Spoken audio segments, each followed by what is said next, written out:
আজকে সকাল সকাল উঠে প্রথমে ভাবলাম এই কাজটাই প্রথমে করব।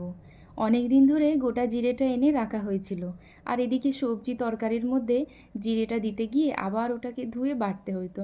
তো ভাবলাম যে না, আজকে সকালবেলা উঠে প্রথমে এই জিরেটাকে ধুয়ে শুকা দিয়ে দিব। ওই 3-4 ঘন্টার মধ্যে রৌদ্র তো খুব সুন্দর হচ্ছে, বাইরে শুকায় যাবে। ঝুড়ির মধ্যে প্রথমে নিয়েছিলাম, তারপরে দেখি নিচ থেকে পড়ে পড়ে যাচ্ছে।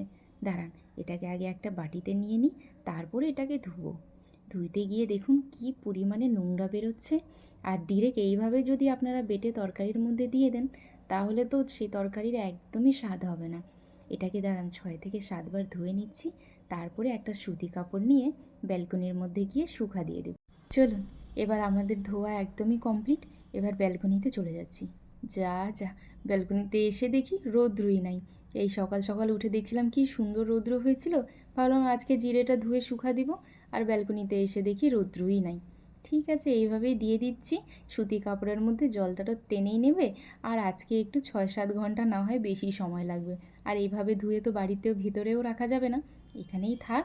হাওয়ার মধ্যে হালকা একটু রৌদ্র রয়েছে, তবে ওটার মধ্যেই শুকিয়ে যাবে। দাঁড়ান, এটাকে ভালো মতন কাপড়ের উপরে একটু ছড়িয়ে রেখে দিই, কারণ এইভাবে থাকলে তো তাড়াতাড়ি শুকোবে না।